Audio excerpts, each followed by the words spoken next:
Hello everyone. मैं ये लेके आई हूँ AWES एस्पायरेंट के लिए, जो भी AWES के एग्ज़ाम की तैयारी कर रहे हैं।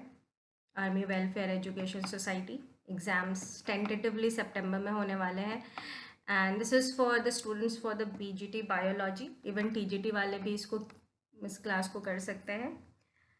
So the first topic that I have taken for the exam purpose is photosynthesis. अगर आप प्रीवियस ईयर के क्वेश्चन पेपर देखेंगे तो बहुत सारे क्वेश्चंस है जो AWES जो फोटोसिंथेसिस से टॉपिक से पूछे गए हैं।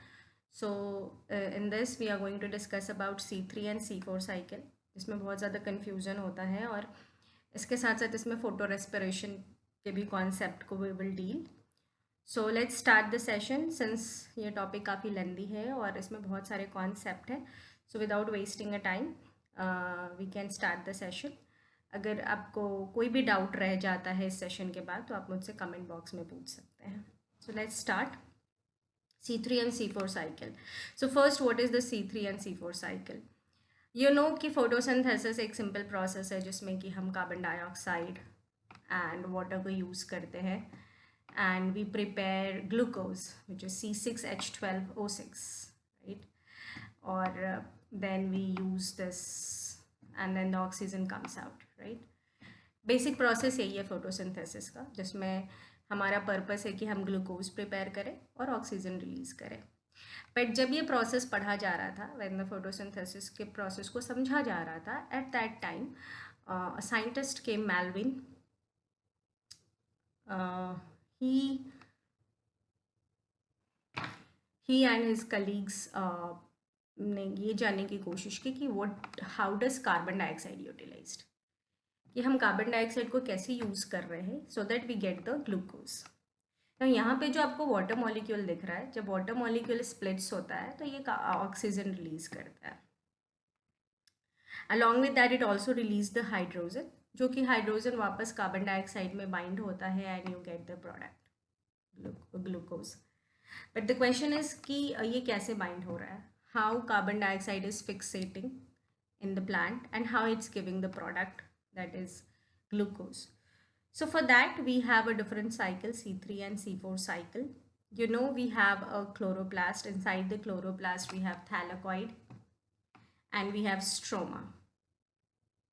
So if I show you, this is a chloroplast. Here you will find a thylakoid, which is your set of your grana, and then we have this entire area is the stromal.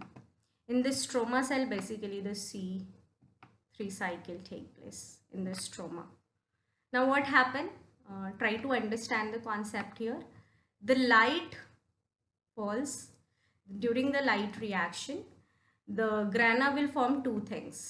It form ATP and it form NADPH. Now this ATP and NADPH both are being utilized to run the C3 cycle. So during the light reaction, when we get two product, NADPH and ATP, these NADPH and ATP go for a dark reaction, and that happen in stromal cell. And the C3 cycle also occur in the stroma of a chloroplast. So we should remember that the C3 cycle occur in the stroma.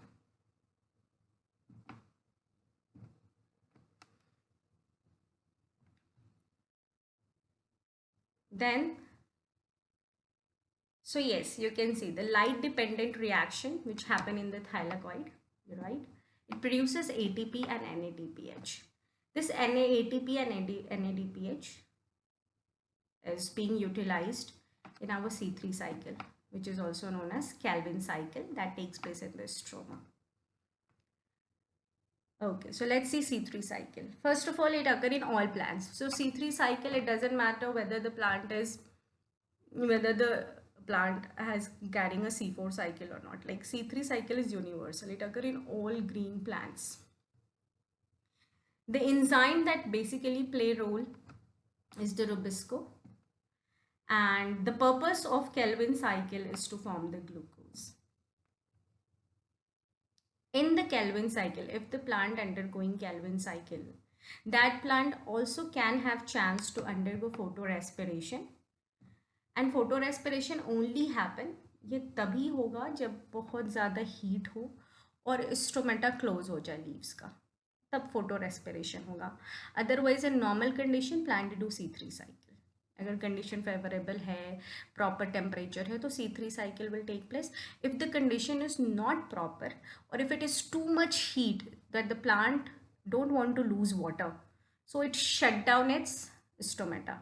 और जैसे ही stomata close होता है, सो plant के अंदर oxygen बहुत ज़्यादा हो जाएगा, क्योंकि स्टोमेटा क्लोज है तो एक्सचेंज ऑफ गैसेस नहीं हो रहा है, ऑक्सीजन की कॉन्सेंट्रेशन बढ़ जाएगी. और जब ऑक्सीजन बहुत ज़्यादा हो जाता है प्लांट के अंदर, तब फोटो रेस्पिरेशन होता है.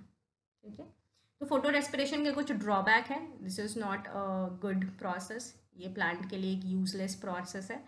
Will discuss photorespiration as well, but let's quickly do the C3 cycle. So yeah, this is your C3 cycle, as you can see. Very easy concept. Just you need to remember 3 steps. First is carboxylation is the first step. Second step is the reduction. Reduction, you know, addition of hydrogen. And third step is regeneration. तो let's quickly see होता क्या है इसमें. Carbon dioxide हुआ, वो तुरंत से outside from the atmosphere, from the stomata, carbon dioxide plant के अंदर एंटर हुआ. सो the first carbon fixation happen with the help of RuBP. RuBP is the primary acceptor of carbon dioxide. सबसे पहले carbon dioxide को RuBP लेगा. अब ये राइबोलोज bisphosphate, RuBP is राइबोलोज bisphosphate, ये 5 कार्बन का कंपाउंड है. जैसे ही इस पे कार्बन डाइऑक्साइड ऐड होता है, ये 6 कार्बन हो जाता है. एक कार्बन बढ़ गया क्योंकि कार्बन डाइऑक्साइड ऐड हुआ, तो ये 6 कार्बन मॉलिक्यूल हो गया. अब ये 6 कार्बन मॉलिक्यूल हो गया, इसको कार्बोक्सिलेशन बोल रहे हैं क्योंकि इसमें कार्बन ऐड हो रहा है और कोई भी एनर्जी इसमें यूज नहीं होता है. No energy is used. अब ये रोबिस्को जो है, ये RuBP जो है, in the presence of the enzyme rubisco, ये ब्रेक डाउन हो जाएगा 2-फॉस्फोग्लिसरेट में. तो ये 2 मॉलिक्यूल ऑफ फॉस्फोग्लिसरेट और फॉस्फोग्लाइसरिक एसिड. ये जो फॉस्फोग्लाइसेमिक एसिड है, ये 3 कार्बन मॉलिक्यूल है. क्योंकि RuBP खुद एक 6 कार्बन मॉलिक्यूल है, तो ये 2 फॉस्फोग्लाइसरेट बनाएगा. और ये क्योंकि एक फॉस्फोग्लाइसरेट 3 कार्बन का है, तो 2 बन गया. ठीक है, अब ये फॉस्फोग्लाइसरेट में रिडक्शन होगा, तो यहाँ पे 2 ATP यूज होगा, क्योंकि 2 फॉस्फोग्लाइसरेट है. एक फॉस्फोग्लाइसरेट के लिए 1 ATP, तो 2 फॉस्फोग्लाइसरेट के लिए 2 ATP यूज होगा. और यहाँ पे 2 NADPH भी रिडक्शन होगा, इसका हाइड्रोजन जो है वो जाके ऐड हो जाएगा फॉस्फोग्लाइसरेट में. So that's called reduction. अब यहाँ पे जब 2 ATP और 2 NADPH खर्च हो गया, PGA का रिडक्शन हो गया, सो ये चेंज हो जाएगा ग्लिसरल्डिहाइड 3-फॉस्फेट में. अगेन 2 मॉलिक्यूल ऑफ ग्लिसरल्डिहाइड 3-फॉस्फेट बनेगा. और ये जो ग्लिसरल्डिहाइड 3-फॉस्फेट है, ये इसकी इट कैन डू एनीथिंग. ये या तो स्टार्च या ग्लूकोज बना देगा, और जो भी बचा हुआ ग्लिसरल्डिहाइड 3-फॉस्फेट है, वो वापस से रीजनरेशन में जाकर के वापस से RuBP बना देगा, rubisco bisphosphate. And the process keep on happening. तो एक ग्लूकोज को बनाने के लिए, एक glucose means what, you have a 6 carbon. Every time there is just 1 carbon release out. यहाँ पे हमेशा एक कार्बन, एक साइकिल से बस एक कार्बन ही रिलीज होगा. तो अगर आप 6 राउंड करेंगे, then 6 carbon dioxide will, you require 6 carbon dioxide to run this C3 cycle. 6 times RuBP का रोटेशन होगा. टोटल ATP जो खर्च होगा वो 18 होगा.